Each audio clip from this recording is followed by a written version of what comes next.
Exploring the legend of Frau Holle, discover the Snow Queen of Yule. Merry meet everyone, I'm Witch Hazel, and today we are combining the practical side of witchcraft with the enhancement of your spiritual awareness by delving into the enchanting world of Germanic folklore to explore the legend of Frau Holle and how she relates to spiritual concepts.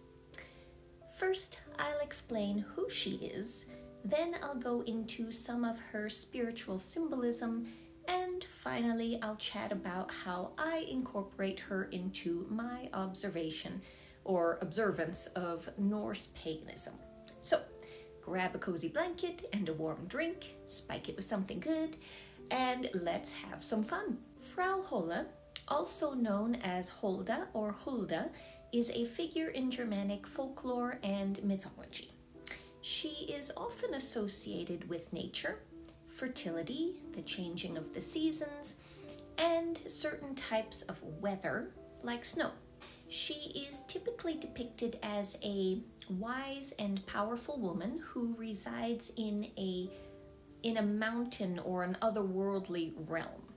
She's often associated with the winter season and is sometimes said to cause the snow when she shakes out her down comforter. So does any of this sound familiar yet? If you watched my video on pagan lore versus Christian lore, it will. In that video, which I'll have linked for you in various places in case you missed it, I mention my favorite Norse goddess who happens to live in an otherworldly realm and whose story draws parallels to other myths which try to explain the phenomenon of winter. But more on that in a minute. Perhaps the most famous depiction of Frau Holle comes to us from, of course, the brothers Grimm and their fairy tale Frau Holle or Mother Hulda. In this tale, a young girl named Goldilocks, not to be confused with the one from the story about the three bears, falls down a well, and that leads her into Frau Holle's magical realm. While in this realm, she has to go through a series of tasks and challenges. Here again, we have the connections to winter myths and the descent into or freedom from the underworld. As you can see, we haven't even gotten into the official symbolism yet, and we can already draw associations. So, if you're like me and love geeking out over symbols and connections, don't forget to subscribe to the channel to make sure that you don't miss any videos. I absolutely love seeing how world beliefs overlap. It does wonders to highlight the underlying commonalities that we all have. Also, let me know in the comments if you've heard of Frau Holda and her story. But back to Our Lady of Winter. Frau Holle's connection to winter and Yule is significant in a spiritual sense because she, like all other gods, goddesses, and mythical characters, helps us understand the divine continuity in an outwardly changing world.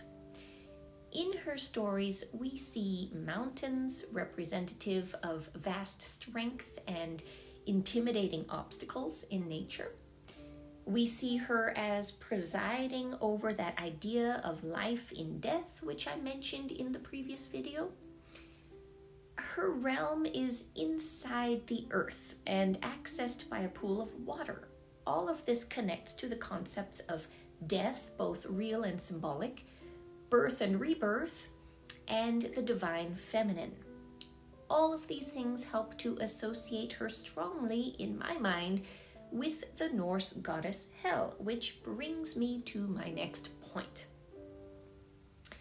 While Frau Holle is not a direct figure in Norse mythology, we can draw some parallels between her and Norse deities like Hel, Skadi, and Frigg. I've already mentioned Hel a couple of times as the Norse goddess of the underworld, but Skadi is also associated with winter, mountains, and the wilderness. She is depicted as very strong and independent, and in case you ever need to know for trivia purposes, she's also the goddess of skiing. Who knew we needed a deity for that, right? Meanwhile, all of you Thor movie fans will recognize Holle's similarities to the wise and powerful queen of the Aesir, Frigg. Frigg is associated with motherhood, which we also mentioned in our discussion of life and death, and has knowledge of fate and the future, which we can tie into this idea of rebirth. And let us not forget, she's the mother of Balder, god of light and beauty, who we met in our previous discussion as well.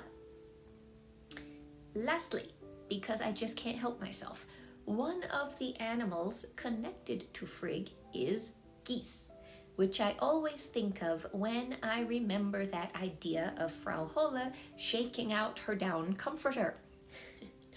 Remember that alternate name of Mother Holda? Mother Goose, anyone?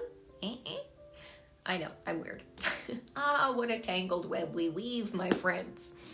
So, as you have hopefully gleaned from all of these references, stories, mythology, and concepts of deity often overlap, which is why I don't adhere too strictly to any one religion or pantheon. I've said it before, I'll say it again. I believe that all gods are one God, and all of these systems are the attempt of imperfect humanity to make sense of the incomprehensible divine reality in which we live. Therefore, the picture I paint when I feel I need one is a feminine trinity of Freya, who is Mary, Frigg, who is both Mary and Hel, who is Frigg and Frau Holle. They are all facets of the larger diamond concept of life in death, and they provide lenses through which we can observe both the beauty and destructive potential of the winter season. And I think that's about all I have to say on the theme for the moment. So I hope you enjoyed this captivating legend of Frau Holle, the Snow Queen of Yule. From the Brothers Grimm fairy tale to the echoes of Norse mythology, her story never fails to enchant and inspire. If you enjoyed this exploration, don't forget to click the like button, subscribe to make sure that you don't miss any of my videos geared toward blending the practical exercises of witchcraft with the deeper spiritual practices, and let me know in the comments which folklore you'd like me to explore next.